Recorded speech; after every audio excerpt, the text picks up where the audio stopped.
ತಮ್ಮ ನೀನು ಏನು ಮಾಡಿದ್ರು ಒಳ್ಳೇದೇ ಮಾಡ್ತೀವಿ, ಚಲೋನೇ ಮಾಡ್ತೀವಿ. ಈ ಫಿಲಿಮ್ ಸೂಪರ್ ಡೂಪರ್ ಹಿಟ್ ಆಗ್ತದೆ, ಎರಡನೇ ಮಾತೇ ಇಲ್ಲ. ಯಾಕೆಂತಂದರೆ ಏಳುಮಲೆ ಮಾದೇಶ್ವರ ಕಾಪಾಡ್ತಾನೆ. ಈ ಕರ್ನಾಟಕದ ಜನತೆ ನಿನ್ನ ಕೈ ಹಿಡಿತಾರೆ. ಆಲ್ ದಿ ಬೆಸ್ಟ್, ದೇವ್ರು ಒಳ್ಳೇದು ಮಾಡಲಿ. ಯಾಕೆಂದರೆ ಅಟ್ಲಾಗ್ನ ನಾಗರಾಜ್ ಸರ್ನು ಇಲ್ಲಿ ಬಂದಿದ್ದಾರೆ. ನನಗೆ ಸ್ವಲ್ಪ ಕನ್ಫ್ಯೂಸ್ ಆಗ್ತದೆ. ನಾಗರಾಜ್ ಸರ್ ನೋಡೋಣ, ಕಿಶೋರ್ ಸರ್ ಅವರಿಬ್ಬರು ಅಣ್ಣ ತಮ್ಮರು ಕಂಡಂಗೆ ಕಾಣಕತ್ತಾರೆ. ಅಷ್ಟು ಒಳ್ಳೆ ಇವತ್ತು ಕಿಶೋರ್ ಸರ್ ಇದರಲ್ಲಿ ಭಾಳ ಅದ್ಭುತವಾಗಿ ನಟನೆ ಮಾಡಿದ್ದಾರೆ.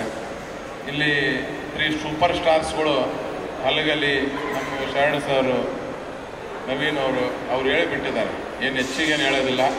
ಕಿಶೋರ್ ಸರ್, ನಾನು ತರುಣ್ ತಮ್ಮಗ ಪುನೀತ್ ಅವರಿಗೆ ಒಂದು ಮಾತು ಕೇಳಿದೆ, ದಯಣ್ಣ ನಾನು ಸೇರಿ ನಮ್ಮಿಬ್ಬರಿಗೂ ಒಂದೊಂದು ಸಣ್ಣ ರೋಲ್ ಕೊಡ್ರಿ ಅಂತಂದ್ವಿ. ನೀವು ರಿಜೆಕ್ಟ್, ನೀವು ಇಲ್ಲಿ ಬೇಡ, ನೀವು ಪಾಲಿಟಿಕ್ಸಿಗೆ ನೀನು ಹೋಗು, ಬಿಸ್ನೆಸ್ಸಿಗೆ ನೀನು ಹೋಗು ಅಂತ ಕಳಿಸಿಬಿಟ್ಟು. ಏನೋ ಜಡೇಶ್ ಮಾಸ್ಟರ್ ನೆಕ್ಸ್ಟ್ ನಮ್ಗೊಂದು ರೋಲ್ ಕೊಡ್ತೀನಿ ಅಂದ್ರೆ ಅದೇ ಆಶೆದಾಗ ಕುಂತೀವಿ. ಭಾಳ ಒಳ್ಳೆ ರೀತಿಯಿಂದ ಈ ಫಿಲಿಮ್ ಮೂಡಿ ಬಂದಿದೆ. ರಾಣ, ಈ ಪ್ರೋಗ್ರಾಮ್ ಆಗ ದಯವಿಟ್ಟು ನೀನು ಪ್ರಿಯಾಂಕ ಇಬ್ಬರು ಸಿಗಬೇಕು. ಇವತ್ತು ಆಟೋಗ್ರಾಫ್ ಕೊಟ್ಬಿಡ್ರಿ. 5ನೇ ತಾರೀಕು ಆದ್ಮೇಲೆ ಭಾಳ ಬಿಜಿ ಆಗಿಬಿಡ್ತೀರಿ ನೀವು. ಮುಂದೆ ನಿಮ್ಗೆ ಹಿಡಿಯೋದೇ ಭಾಳ ಕಷ್ಟ ಆಗ್ತದೆ. ಯಾಕೆಂತಂದರೆ ಅಷ್ಟು ಈ ಫಿಲಿಮ್ ಮೇಲೆ ಭಾಳ ಅಂದ್ರೆ ಭಾಳ ಚೆಂದ ಬಂದಿದ್ರಿ ಇಬ್ಬರು. ಅಷ್ಟೇ ಒಳ್ಳೆ ರೀತಿಯಿಂದ ಟ್ರೇಲರ್ ನೋಡ್ತಿದ್ದೆ. ನನ್ನ ಮಗ ಆಲ್ರೆಡಿ ಕಳಿಸಿದ, ತಮ್ಮನೆ ಚಿಂತೆ ಮಾಡಬೇಡ, ಎಷ್ಟು ಅದ್ಭುತವಾಗಿ ಬಂದಿದೆಪ್ಪ ಅಂತಂದ್ರೆ ಯಾವಾಗ 5ನೇ ತಾರೀಕು ಆಗ್ತಂತ ಕಾಯ್ಕಂತ ಕೂತೀವಿ. ತಮ್ಮ ಬೈಯಕ್ಕೆ ಹೋಗ್ಬೇಡ, ನಾವು ಗುಲ್ಬರ್ದಾಗ ಟಿಕೆಟ್ ಬುಕ್ ಮಾಡೀವಿ. ನೀ ಬೆಂಗಳೂರಾಗ ನೋಡಕ್ಕೆ ಬಂದ್ರೆ ನಾವು ಬರೋಂಗಿಲ್ಲ. ನಾವು ನಮ್ಮ ಜನರು ಕೂಡ ಗುಲ್ಬರ್ದಾಗ ನೋಡ್ತೀವಿ. ಭಾಳ ಒಳ್ಳೆ ರೀತಿಯಿಂದ ಈ ಫಿಲಿಮ್ ಬಂದಿದೆ.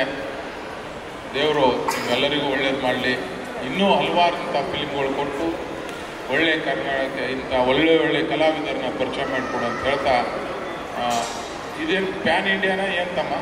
3 ಭಾಷೆ, ಸದ್ಯಕ್ಕೆ 3 ಭಾಷೆ. ಇನ್ನೊಂದು 2 ಸೇರಿಸ್ಬಿಡಲ್ಲ? ಓಕೆ, ಇಟ್ಟಾದ್ಮೇಲೆ ಸೇರಿಸ್ದೆ ನಾನು. ಯಾಕಂದ್ರೆ ಭಾಳ ಟೇಲರ್ನ ಆ ಥರ ಬರ್ತದೆ ಅಂದ್ರೆ 3 ರಾಜ್ಯದ ಗಡಿಗೆ ಸಂಬಂಧಪಟ್ಟಂಗೆ ಗೊತ್ತಾಗ್ತದೆ. ಭಾಳ ಖುಷಿ ಆಗ್ತದೆ, ನೋಡೋ ಆಸೆ ಇದೆ.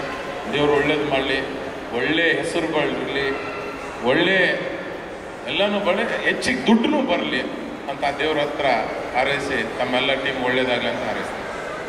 Thank you sir. Tarun sir ಕೊಡ್ಲಿಲ್ಲ ಅಂದ್ರೂ ಪಾತ್ರ ಜಡೇಶ್ ಸರ್ ಕೊಡ್ತಾರೆ ಸರ್ ನಿಮ್ಗೊಂದು ಅವಕಾಶ. Thank you sir. Match fixing ಮಾಡ್ಕೊಂಡ್ಬಿಟ್ಟರು ಜಡೇಶ್. ಅದೇ ಆನ್ ಸ್ಟೇಜ್ ಫಿಕ್ಸ್ ಆಗೋಯ್ತು, ನೆನ್ಪಿಟ್ಕೊಳ್ಳಿ ಜಡೇಶ್ ಸರ್.